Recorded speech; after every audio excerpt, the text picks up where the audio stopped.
back again.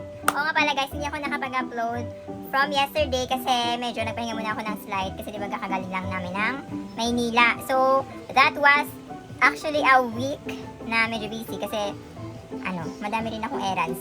And madami rin kami pinuntahan na lugar there. So, ngayon is April 28 na guys and it's Tuesday. So, eto, hindi pa ako naliligo nga pala.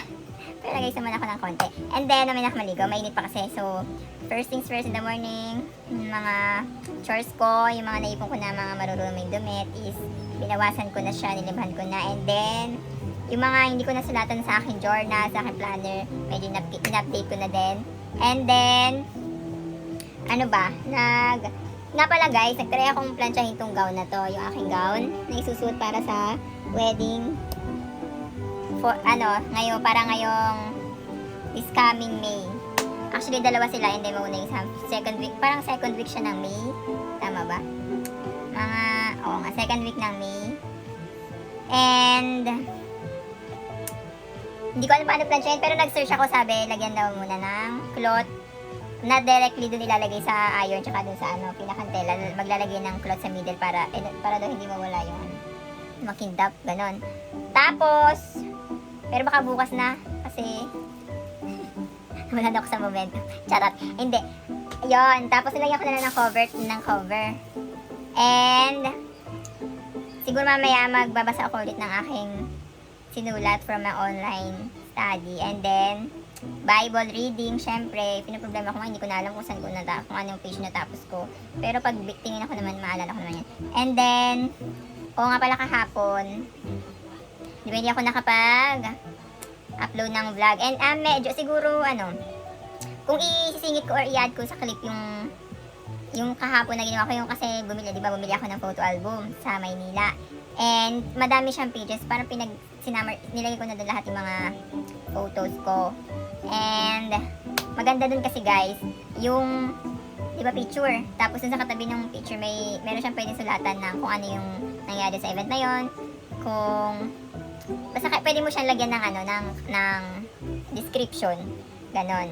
And then kahapon wala naman ako masyadong ginawa, basta nag-unpack, tapos wala masyado akong ginawa, pero ngayong araw ko siya nag-start ako sa mga chores ko. And then pa ba? Mag-i-snack na ako guys. Mag-i-snack ako ng chocolate. Mag-i-snack muna ako ng KitKat kasi yung KitKat wala masyadong chocolate na as a whole kasi may biscuit siya. So yun may kakainin ko. Medyo muna ako hindi masyadong kumakain na medyo matatamis kasi baka mamaya sumikip na itong mga damit ko. Oo nga pala guys, yung nangyari nga pala sa gown, hindi ko na na-share, di ba? Yung nangyari sa pagsukat namin ng gown, halos karamihan pala yung mga abay is sikip dito sa bandang tiyan tsaka sa bandang dibdib.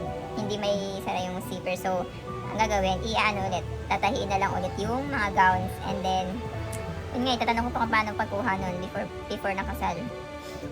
So, yun, yung mga ganap. And then, after noon, nag-dinner kami, nag-snack kami ng mga friends namin. And then, oras na nga ako nakauwi na nandun naman yung sa vlog ko. From kailan ba yun? 23 guys. Panoorin nyo yun. Dami kong ganap doon. Charot. And yun, try kung may mga mention ako na video. Yun. Kasi anong oras na rin kasi dito sa amin ngayon? Alas 4 na. Alas 4 na. Medyo nawala ako sa wish ng pag video ngayon. And yun. Guys, ito yung KitKat. Kaso, natunaw na siya agad. Natunaw na siya. Buksan na natin. Diba? May pa-video pa. Kakain na lang ng KitKat. May pa-video pa, ha? Wow! Tunaw na siya, guys. Oh, no. Naman, guys, is Toblerone. Bakit nakalagay 1 lang? Toblerone to, guys. Pero nakalagay lang ay 1.